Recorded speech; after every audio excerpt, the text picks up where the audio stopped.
Добре, драги зрители, ден пети от моята чистка от социалните медии. Вчера беше много забавно правенето на самата картина. Днес мисля, че завършването ще е още по-забавно, но ще го оставим за след работа. А по време на работа ще опитам да прочета Невъзможно на Жорж. На Жоржи, доста изяснен ден. Разбира се, ако тази поредица ви харесва или вдъхновява, напишете долу в коментарите. Помага на алгоритъма да го видят повече хора, което вследствие помага и на мен. И допълнителна мотивация ми дава. И да, нека направим също така цел да евентуално да удариме 500 последователя на този акаунт. Да, нека това ни бъде още една цел. Междинна. Добре, за сега ви оставам, отивам на работа и до скоро. Добре, драги зрители, завърнах се от работа. Цял ден мислех как да завърша картината. Освен, че се опитвах да прочета книгата, се чудех и как да завърша картината. И двете са на повече от половин етап. Книгата ми са повече отколкото картината. Както си мислех какво да ви кажа и как да ви кажа, че всъщност не съм измислил нищо за картината, прибирайки се от работа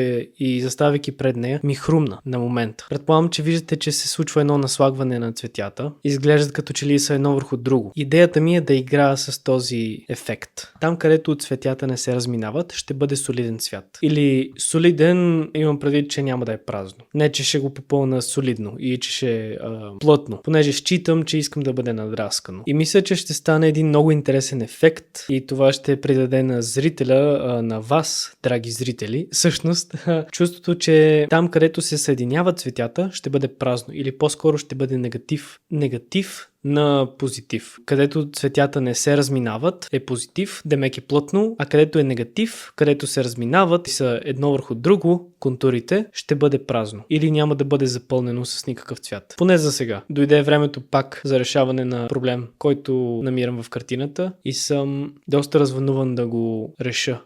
Нека се захващаме с картината първо и така. Така не е ли скучно? Дали да не го направим малко по-драматично? Да, така е май много по-добре. Да започвам. Voici le poinçonneur des lilas.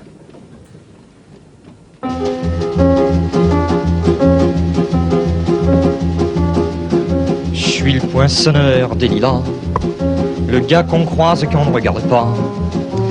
Y a pas de soleil sous la terre, drôle de croisière. Pour tuer l'ennui, j'ai dans ma veste les extraits du Reader Digest. Et dans ce bouquin, y a écrit que dégasse la coule douce à Miami. Pendant ce temps que je fais le zouave au fond de la cave. Pareil qu'il y a...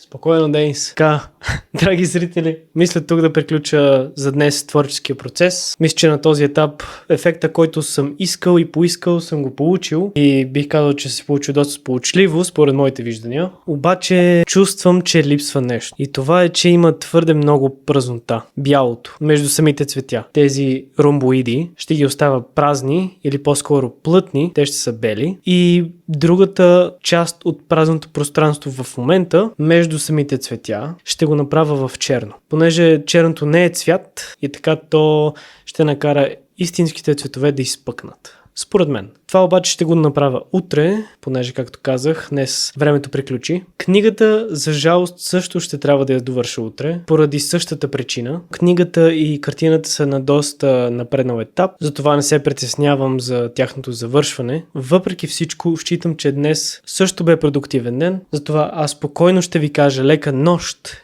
и запомнете, драги зрители, стойте продуктивни.